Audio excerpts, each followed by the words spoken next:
à la télévision israélienne, alors qu'un reporter est en plein direct. Nous avons une confirmation officielle. Ali Larijani, l'homme fort de Téhéran, a été neutralisé. Oui, en effet, nous voyons maintenant une confirmation officielle. Sans aucun doute, c'est une énorme information. Un nouveau succès pour Israël, un revers majeur pour l'Iran. Ali Larijani était un des principaux dirigeants du régime iranien depuis la mort d'Ali Khamenei. Ce matin, nous avons éliminé Ali Larijani, le chef des gardiens de la révolution, le chef d'une bande de gangsters qui dirige l'Iran. Nous avons également éliminé le commandant des Bassidji, les auxiliaires de ces gangsters qui répandaient la terreur dans les rues de Téhéran.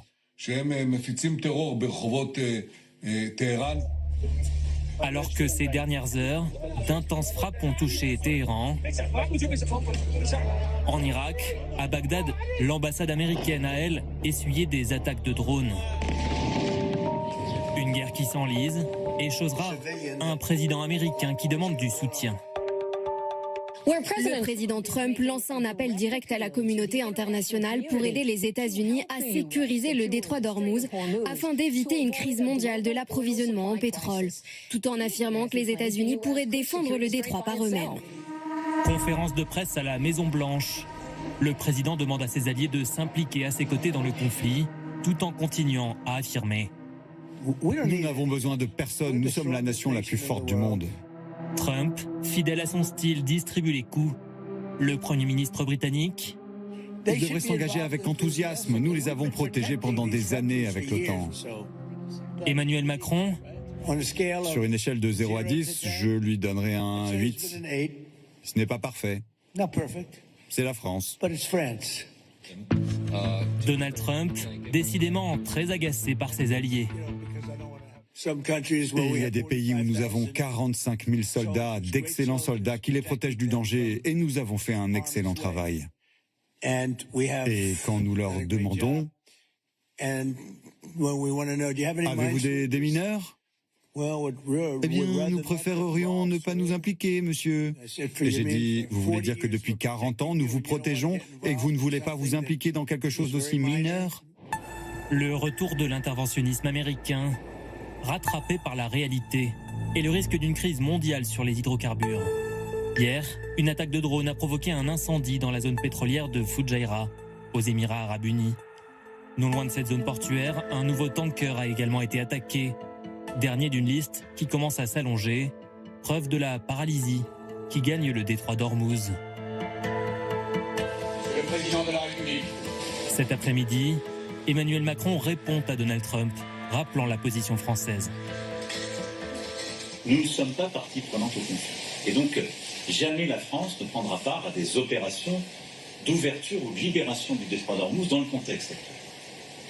Par contre, nous sommes convaincus qu'une fois la situation plus calme, nous sommes prêts, avec d'autres nations, à prendre la responsabilité, système d'escorte. Malgré le blocage, quelques navires au compte-gouttes ont pu traverser le détroit avec l'autorisation de l'Iran, comme ce tanker indien.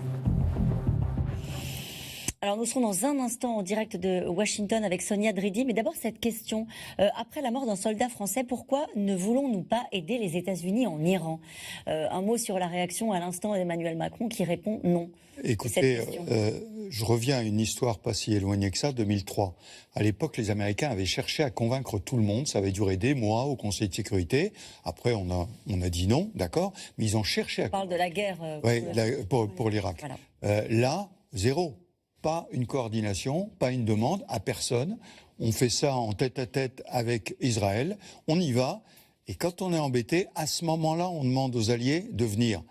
Je ne suis pas très surpris que les alliés disent, écoutez, vous ne nous avez pas demandé... C'est juste parce qu'il n'a pas demandé la permission ? Non, pas seulement.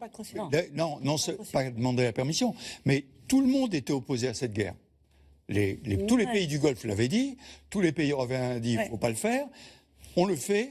Et quand ça va pas, on demande l'aide. Alors la réponse du président sur le détroit d'Ormuz, c'est écoutez, c'est pas en état de guerre qu'on va débloquer le détroit d'Ormuz. On pourra y revenir techniquement, c'est pas possible. Donc, écoutez, attendons que les choses se calment et à ce moment-là, on pourra intervenir pour établir, en particulier le déminage où les Européens sont assez bons. S'il y avait minage, pour l'instant, il n'y a pas de minage. Donc, mais voilà. Donc effectivement, la France dit sur le principe oui, il y a cette mission Aspides qui intervient notamment au nom de l'Europe en mer Rouge, mais certainement pas à ces niveaux-là du conflit. Cette réaction de la France est alignée sur d'autres pays, on va en parler, mais sur le cas spécifique de la relation entre Emmanuel Macron et Donald Trump, qui lui met un 8 sur 10, le président français s'aligne sur la position des autres pays européens? C'est-à-dire que la France est un des rares pays à encore avoir des dragueurs de mines, mais il n'y a pas de mines, à avoir une flotte puissante, mais pas capable de se protéger elle-même contre les nouveaux types d'attaques, notamment les drones. Nous n'avons pas les mêmes équipements, ni les mêmes munitions, ni la même dotation d'équipements. On a toutes les start-up du monde, mais pas les commandes pour les mettre en place. Donc c'est bien d'avoir des prototypes, c'est quand même plus efficace d'avoir des outils. Donc le risque de perdre des bâtiments dans un goulet extrêmement étroit, parce que si le détroit est large, est long, il n'est pas très large, notamment à son endroit le plus compliqué. Donc il y a un souci particulier. On ne peut pas organiser un convoi comme on le faisait durant l'Atlantique Nord. Et encore, les sous-marins allemands arrivaient à en détruire quand même beaucoup. Donc il y a une compréhension technique et problème. Quant à la première question du téléspectateur sur le soldat. Alors là, la France a une tradition. Elle n'est pas toujours respectée, mais elle a toujours été tentée de faire en sorte que nous n'oublions jamais qui tue nos soldats et de faire en sorte qu'ils ne l'emportent pas au paradis. Ça veut dire quoi ? Ça veut dire que je pense que nos amis du pseudo-groupe de la grotte qui dort et qui sont en fait des Kataeb Hezbollah bien connus et bien identifiés depuis 2019 devraient pas rester très longtemps et devraient retrouver leur créateur rapidement, et je leur souhaite d'avoir un paradis. On sait qui a ciblé les soldats français. Tout est clair, tout est défini, tout est identifié. Alors les individus peut-être pas, mais les groupes oui. Et donc normalement, un jour ou l'autre, dans des délais relativement brefs, je pense qu'ils vont pouvoir cesser d'exister, et il y aura une réplique française. Nous leur souhaitons bonne chance. Ça ne restera pas sans réponse. Voilà ce qu'il faut comprendre. On va revenir sur la position des autres pays européens et ce nom, j'allais dire en chorale, de l'ensemble des pays qui avaient été cités par Donald Trump dans son appel à l'aide. Sonia Dridi, merci d'être avec nous ce soir. Vous êtes, je le rappelle, correspondante aux États-Unis pour LCI et France 24. Il paraît que depuis que tous ces pays ont dit non, Trump est en colère.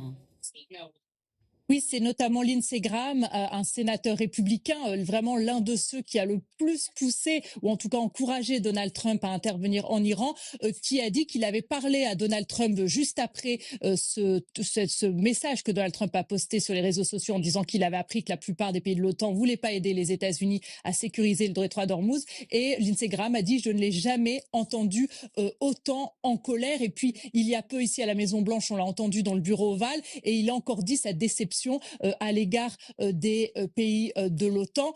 Il dit « Nous, on les aide depuis des années, on a des soldats un peu partout dans le monde et ils ne veulent pas nous aider. » Mais finalement, et c'est ce qu'il disait un petit peu déjà hier, en fait, maintenant il dit que c'est un test, que c'est aussi un bon test pour les États-Unis de voir si les alliés de l'OTAN sont là ou non. Effectivement, il faut toujours essayer de suivre ce que dit Donald Trump. Dans le même temps, il dit aujourd'hui, au fond, c'est pas grave, on n'en avait pas besoin, l'Amérique est puissante et elle peut se débrouiller toute seule.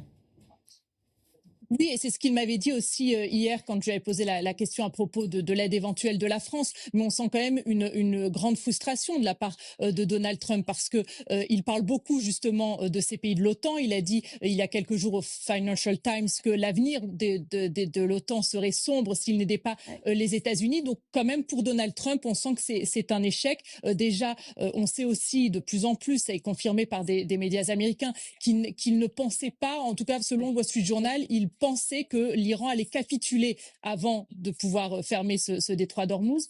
Et puis, il pensait sinon que si l'Iran arrivait à fermer en quelque sorte ce détroit d'Ormuz, eh bien qu'il avait une telle confiance dans l'armée et dans la Navy américaine qu'il pensait que ce serait pas un problème. Et on le voit aujourd'hui qu'il se sent un petit peu coincé.